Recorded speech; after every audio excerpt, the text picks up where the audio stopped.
Soon Gordon was puffing along through the countryside. The special coal made him much better, and he felt so well. "I feel terrific," he said to himself.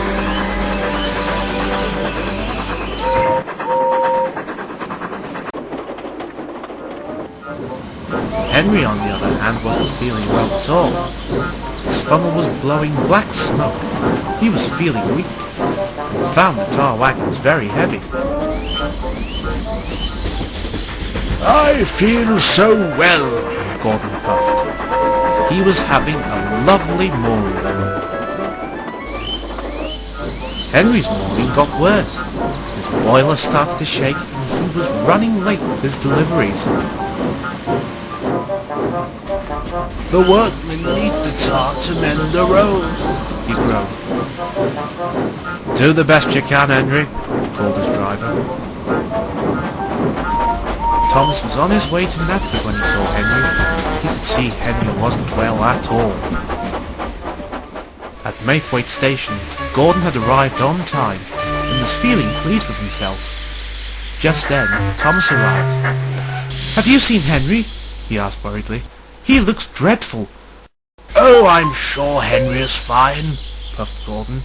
"After all, he is a crew-built engine." "But he was blowing black smoke from his funnel!" cried Thomas.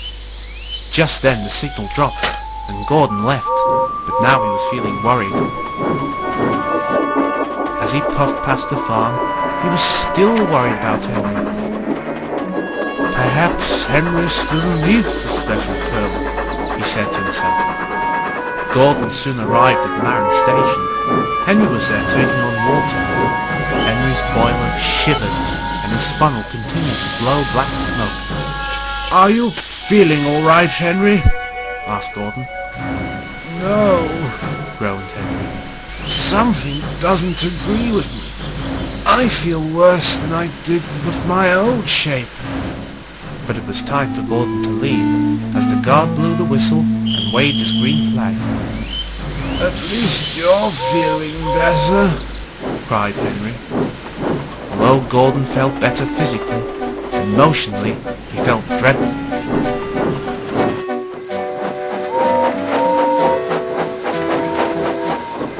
As he came to Stratford platform, he suddenly stopped. "What are you doing?" cried his driver. "The platform is still a couple of inches away." "I don't care," puffed Gordon. "Henry's in trouble and I know what I can do to help. So reverse the train at once." "But it's dangerous for tender engines to go backwards with a heavy train," replied his driver. "Rules are made to be broken," replied Gordon. "Huh, I guess you're right, Gordon," sighed his driver. So the driver reversed Gordon back down the line. Henry was very surprised to see Gordon backing down alongside him.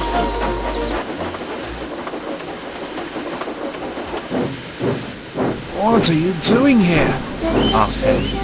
"You should be at Stratford by now." "I don't care what you and my driver say," replied Gordon. "I thought of a good idea to make you feel better." So, Gordon and Henry swapped tenders.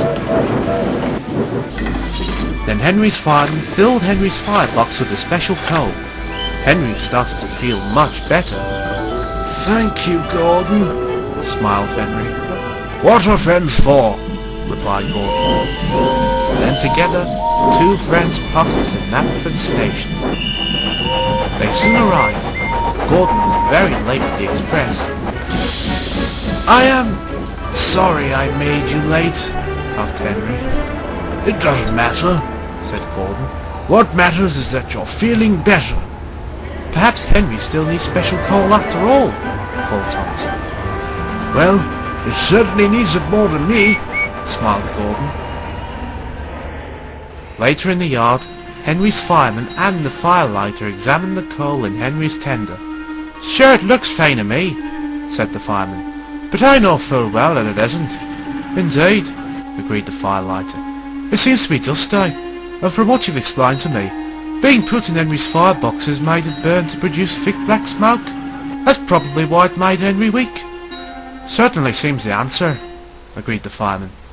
We'd better inform the Tech Controller about this, said the firelighter, so it doesn't happen again. That afternoon, Henry returned to the sheds and found Gordon resting. I'm sorry I teased you this morning, said Henry. I guess that coal got your own back on me. Oh, that's all right, replied Gordon. But at least we know it wasn't boiler sludge. You won't need a washout after all, added Henry. But I certainly had a coal washout, didn't I?